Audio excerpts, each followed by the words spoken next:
going into the week, feeling pretty good. No crazy injuries or no season ending. Team's playing well, wearing full pads today, so I'm excited to see how the guys come out and practice. Next Saturday's practice is actually going to be closed. I know I said it was going to be open, but for me to get exactly what I want out of them and get them prepared for the opener the way that I want to get them prepared, it's probably better for me to close their practice. So next Saturday's closed. Just for focus level? Just for the, I don't want to have another vanilla practice. So does that mean you weren't really happy with what you're able to accomplish in the last one, or you just want to move on from that now? No, that was exactly what we wanted to accomplish for that Saturday. I wanted to get the fans out here, have a little fan appreciation, let them get some autographs and stuff. But we're really getting close to the game, so I wanted to lock down and get it really ready to go. Injury updates, it looked like Garrett and Josh are back okay. Looks like Jalen maybe slowly working his way back, doing some stuff. Yeah, he should do a little bit more than Indy today. But we're just trying to make sure that he gets back, and when he gets back, he doesn't have to go. So we're just being precautious with him. KJ Wallace, is he making progress? Yes, he's in the same boat. He probably going to do Indy today and go from there. Is Jalen Berger any closer to joining the team? I would say probably another maybe 4 days, 5 days. I don't really want to put it on him, but I'm thinking a week. Like next week, he should be back. Based on Gary Smith still being in the weight room, is it looking more and more like maybe a red shirt year for him? Potentially, but we'll see.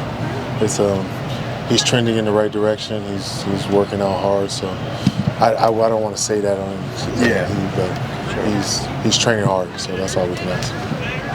Is there an update on Travis Josephs? Yeah. I think probably like a couple more practices. He has a lower extremity, so he'll be okay. I wanted to ask you about your new special assistant to the head coach, Mike Babcock. How did that all come together, and what are his responsibilities? Just somebody that's been around the game. He's been a head coach for 10 years or 11 years.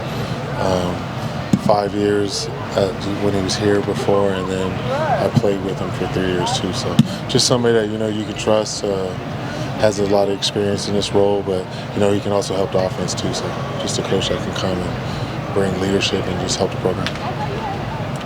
Being in this position you are now for the first time, was there anything tone, vibe-wise, you had an intention in establishing that might have been different in years past?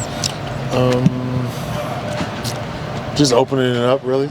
If you just kind of how spring went. I saw a couple of spring events, just how kind of this last Saturday went. Just wanted to open it up. Didn't want to change too much, but just make it visible. Who's standing out in the backup quarterback competition at this point? It's pretty much a tie. I would say that they all are doing something good, So we just want to see who's going to take the reins and really go. But we're getting close to somebody making it clear that he's the number 2. But they're all doing a good job right now. Offensive line-wise, do you like what you're seeing? Yeah, I really do.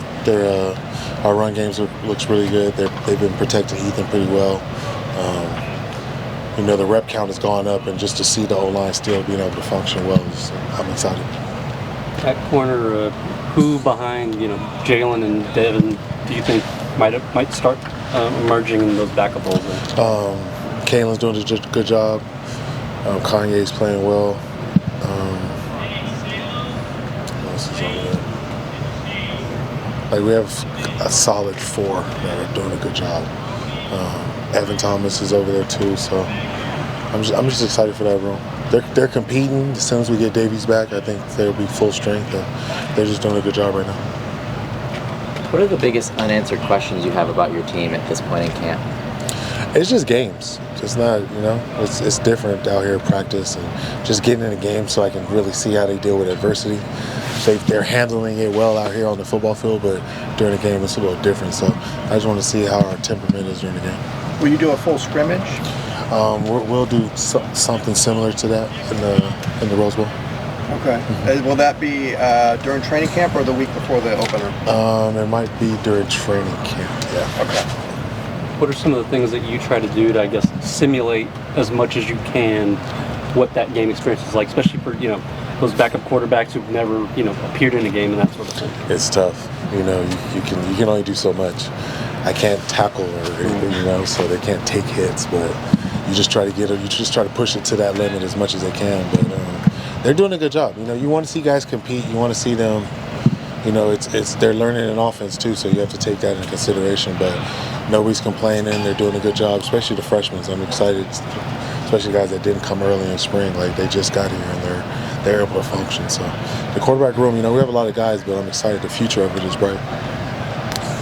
How much of a help has it been, with the way the coaching limits have been expanded and now, analysts are now allowed to do on-field coaching? How much does that help you as far as delegating and not having to worry so much about where some of your full-time assistants are?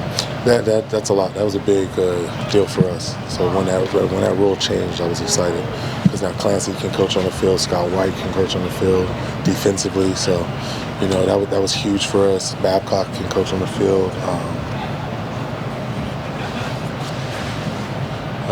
Siegel, Dan Siegel. So I was just excited that passed, and now I have more coaches that can, that had experience, especially guys that have been position coaches before. Ramson, Golpassion, so all of those guys.